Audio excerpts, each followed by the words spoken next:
નહીં લેતા. અશોક સર ઉગમણાને હું રિક્વેસ્ટ મોકલીશ ને ઇન્વાઇટ કરીશ. Welcome sir Ashokbhai Ugamana on the screen. Thank you so much મને ઇન્વાઇટ કરવા બદલ. સૌથી પહેલા તો બધાને મારા જય સિયારામ, જય શ્રી કૃષ્ણ, જય શ્રી કૃષ્ણ, જય સ્વામિનારાયણ, જય અંબે, જય ભારત, જય સચ્ચિદાનંદ, સલામ આલેકુમ. યસ, તો સૌથી પહેલા તો ગીતા મેડમ માટે જોરદાર ક્લેપિંગ કરો, અને માનસી મેડમ માટે પણ જોરદાર ક્લેપિંગ કરો કે આપણે દરરોજ સવારમાં સરસ પ્રાર્થના, અમેઝિંગ વિડીયો બતાવે છે કે જેનાથી આપણને મોટિવેશન મળે છે, આપણું માઇન્ડસેટ થાય છે. તો માનસી મેડમ માટે પણ જોરદાર ક્લેપિંગ કરીએ, બરોબર? યસ, તો તમે બધા રેડી છો? ક્યાં છે તમારે રાણી જેવી ચા, પેન, રાજા જેવો નાસ્તો? યસ, તો જેને ના બનાવ્યો હોય તે ફટાફટ બનાવી લો, કારણ કે ક્લબ કા ખાના ક્લબ કે સાથ, રાઈટ? ઓકે, તો પીપીટી શેર કરજો માનસી મેડમ. ઓકે, તો ડાયજેશન, આજનો મારો પાઠ છે ઇમ્પ્રુવ યોર ડાયજેશન. તો ડાયજેશન શું છે? કે જે ખોરાક આપણા શરીરમાં આપણે ખાઈએ છીએ તે ખોરાકને ન્યુટ્રિયન્ટ્સમાં તોડવાની પ્રોસેસ કરે છે, રાઈટ? બીજું કે આપણી એનર્જી એબ્સોર્બ કરવામાં મદદ કરે છે. બીજું કે આપણું સ્ટમક ઇન્સ્ટેસ્ટાઇનમાં થાય છે, રાઈટ? નેક્સ્ટ કરજો. શા માટે મહત્વનું છે? કે 70% ઇમ્યુનિટી ગટમાં ઇમ્પ્રુવ કરે છે, સ્કિન અને મૂડ પર પણ અસર કરે છે, ઓર ડાયજેશનમાં ઇમ્પ્રુવ કરે છે. નેક્સ્ટ કરજો.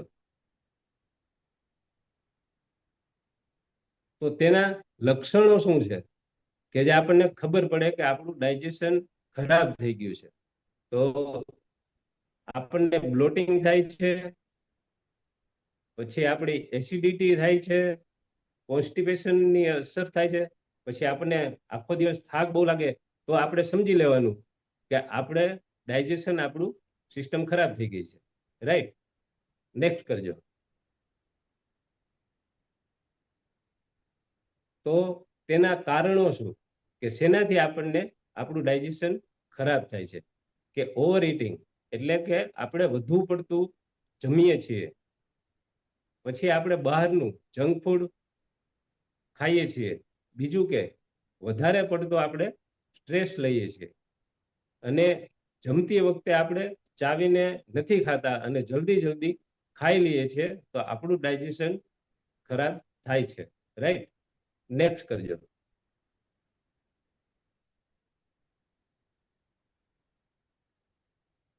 તો આપણે નૈના મેડમ આપણને ઘણી વાર કહે છે કે એક કોળિયો 32 વખત ચાવવો જોઈએ, બરોબર ને પુષ્પાબેન, ગીતા મેડમ, રાઈટ?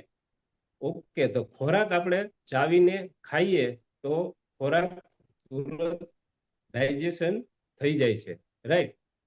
તો જ્યારે આપણે જમવા બેસીએ ત્યારે ધીમે ધીમે ચાવીને જમવું જોઈએ, કારણ કે ખોરાક પાણી જેવો થઈ જાય. માટે આપણને આ કોમ્યુનિટીમાં ઘણી વાર કહે છે કે ખોરાક પાણી જેમ પીવો જોઈએ અને પાણીને ચાવીને ખાવું જોઈએ, રાઈટ?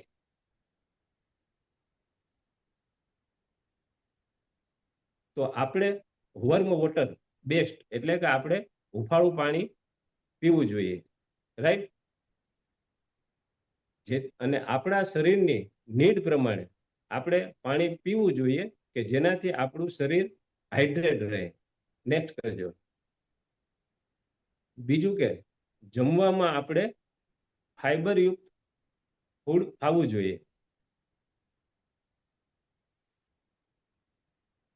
જેમાં ફાઈબર વાળા ખોરાક જેમ કે ફ્રૂટ્સ, વેજીટેબલ, હોલ ગ્રેન્સ વગેરે વગેરે, રાઈટ. પછી આપણે રોજ સવારે 20 થી 30 મિનિટ ચાલવું જોઈએ.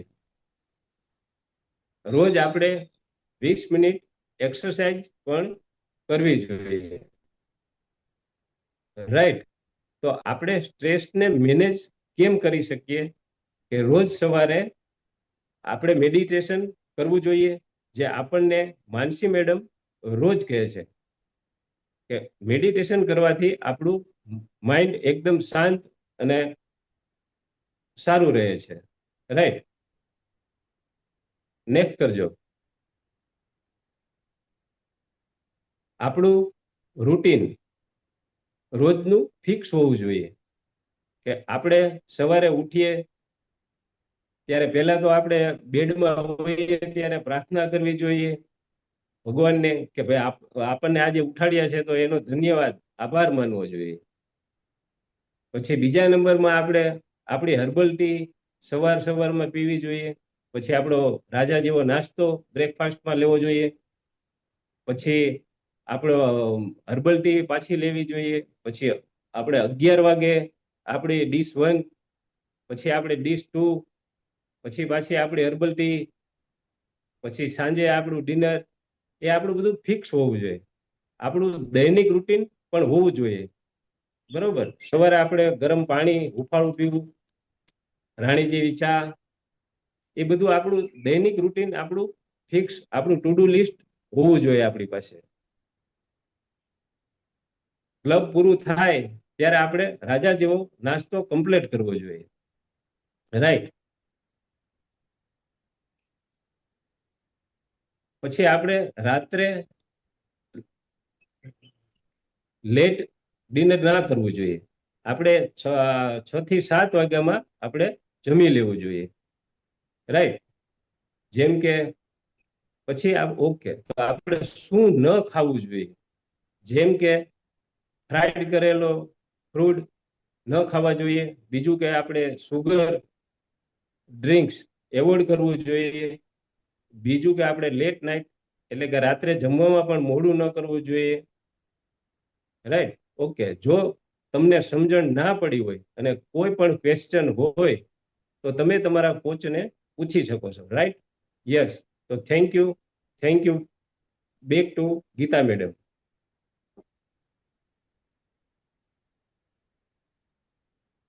Okay, thank you Ashok sir માટે. જોરદાર ક્લેપિંગ થઈ જાય.